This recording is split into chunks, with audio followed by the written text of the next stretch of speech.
Suffering critical skill shortages in two sectors at the moment, namely nursing and technology. Well, recruitment agency Adcorp says this has been exacerbated by COVID-19, power cuts and social unrest. Let's bring in Dr. John Wentzel from Adcorp Holdings this morning. John, good to have you back on eNCA. It's always good to speak to you. I'm surprised to hear we have a shortage of nurses, because every time we do an interview with nursing unions, we're being told that there are qualified nurses, they're just not employed. It seems we have a problem here. There are jobs, we're just not getting the experts into them.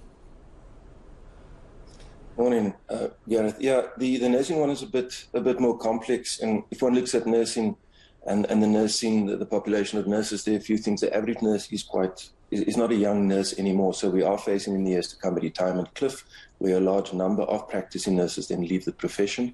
We've also had underinvestment in training nurses over an extended period of time, and therefore you sit with the problem that there are shortages of nurses in specific areas. In the large urban areas, it's less of an issue.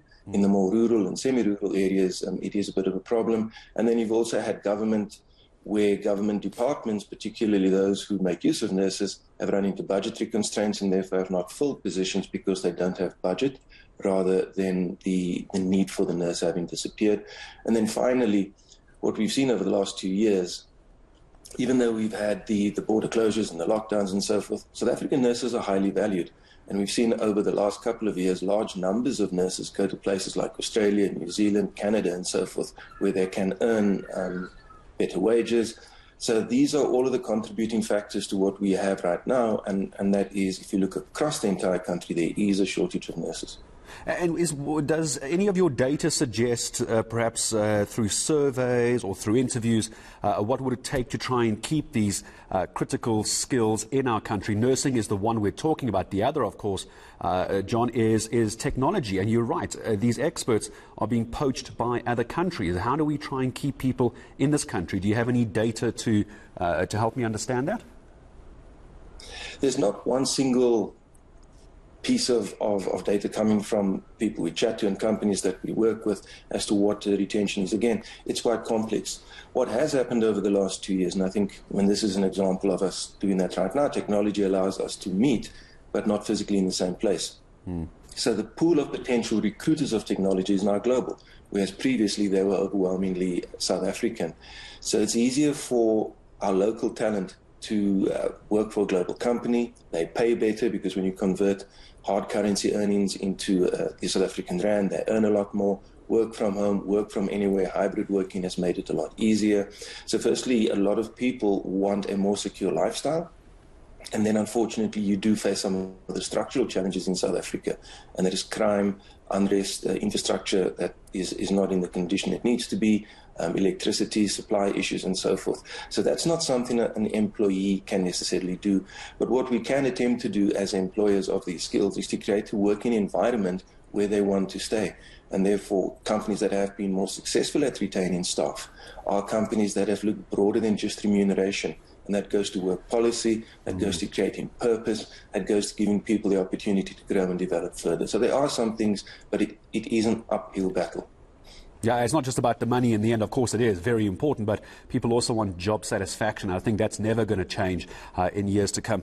So I see the group reporting your financial results for the full year ending February 2022. A strained operating environment in SA. John, what does that mean? In South Africa, we were challenged by a number of things, which I think most of your viewers will be familiar with. We still have low economic growth. We still have very high unemployment. We still have policy dissonance that makes planning for business difficult.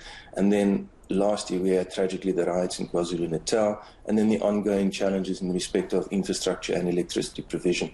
So when you have those amounts of uncertainties rather, then business doesn't necessarily invest. And as much as politicians may say they're going to create jobs, it's actually business that creates jobs. Politicians need to create the environment that allows business to grow. And with the current situation in South Africa over the last 3, 4, 5 years, the low growth has been the situation where companies are going, well, I'm not going to invest in growth because I'm not certain. So those are some of the things that have driven our performance in South Africa. And then also the pandemic's been with us over the last 2 years and continues to be with us. But the issues in South Africa, and they're quite structural in nature, but mostly economic growth of 1%, companies are not going to grow at 20, 30%, most companies in that kind of environment. Dr. John Wentzel, I always appreciate your time in joining us this morning here on eNCA. So two key sectors that need to try and have a serious look at. One is nursing, one is technology, where as a drained brain, it looks like there are the skill sets, but we're not able to keep them in this country. No jobs here and being poached by overseas companies as well. From Adcorp Holdings. Appreciate Dr. John joining us this morning, Dr. John Wentzel. We're heading